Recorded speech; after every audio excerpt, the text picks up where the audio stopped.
And good evening, everyone. I am Kevin Dorn. And I'm Lindsay Brown. We are live outside the Church of the Annunciation tonight, where we just learned from the police chief that police have found new digital evidence. Brian O'Hara joined us within the hour. He told us they executed multiple search warrants today.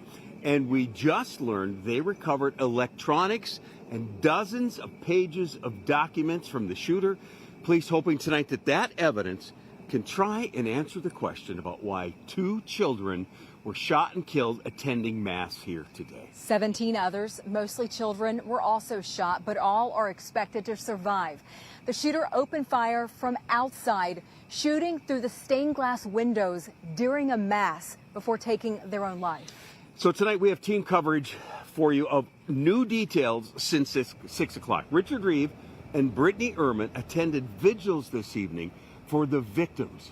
Now, Ben is also here after talking to a family who was inside when the shooting happened. And Ryan Raish is tracking the latest details coming in on the suspect. But first, let's go to Callan Gray, who's live right now outside Hennepin County Medical Center with an update on the victims there. Callan?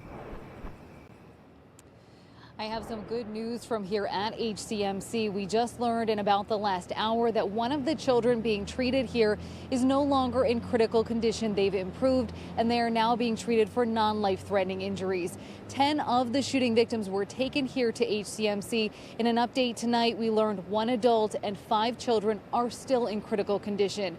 Meanwhile, over at Children's Minnesota, Minneapolis, 4 of the 7 children being treated there have now been released. Chief Brian O'Hara giving us this update earlier tonight. Thankfully, the remaining victims, both the other children that were injured, as well as 3 adults in their 80s who were attending Mass and injured by gunfire. Thankfully, everyone is expected to survive. The injuries had ranged from one victim that I believe just had a graze wound from the shooting, obviously all the way to some very, very serious and critical injuries. We have also been hearing firsthand accounts about the injuries. Earlier today, 5 Eyewitness News spoke with someone who told us their nephew was shot in the stomach and later had surgery, but is expected to survive. Another person heading into the hospital told us their granddaughter suffered a superficial wound. Chief O'Hara tells us that the 14 children who were injured ranged in age from 6 to 15 years old.